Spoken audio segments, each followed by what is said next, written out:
Okay, we're still talking about today. What should be going on today? So part of what we're going to talk about in this episode will be search. How people find your business. Okay, so the most important thing to remember now is that it's social search. Meaning that people, if they're on Facebook, okay, they're finding based on the recommendation of others. People are able to, Facebook's social graph, it recommends people based on similar interests, okay, what they're interested in, and it will drive them to that. Same thing with Google now. Google has changed their search to be more social. Twitter, people are able to go on there and type in keywords that they want to follow, so that way they can get the content they want.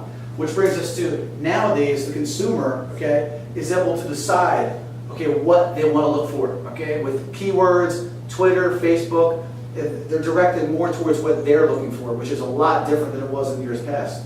The other thing we want to keep in mind is mobile search. Okay, mobile search is really important because when people are finding you now, most of the time they're going to be finding you on their mobile device. So if your website is not mobile, okay, it's not mobile friendly, same thing, an iPad, any type of device like that. If your website still has a lot of things on it that don't fit into the mobile device, that's going to drive away the consumer. That's going to decrease your odds. So the main thing, again, we're always focusing on is the numbers game.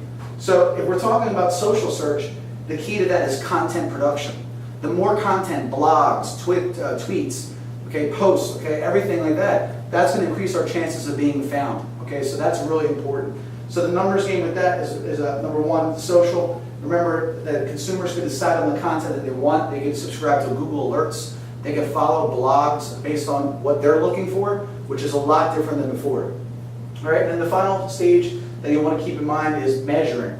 So if you're on Facebook, Twitter, Google, any of these types of devices or platforms, you want to make sure that you're measuring to know which ones are working, okay, and which ones are not. Then from there, you're able to determine, okay, well, maybe it's the content. Well, then you change up your content strategy. All right, maybe we're just not getting found on Twitter. Okay, then you change up the strategy on getting found.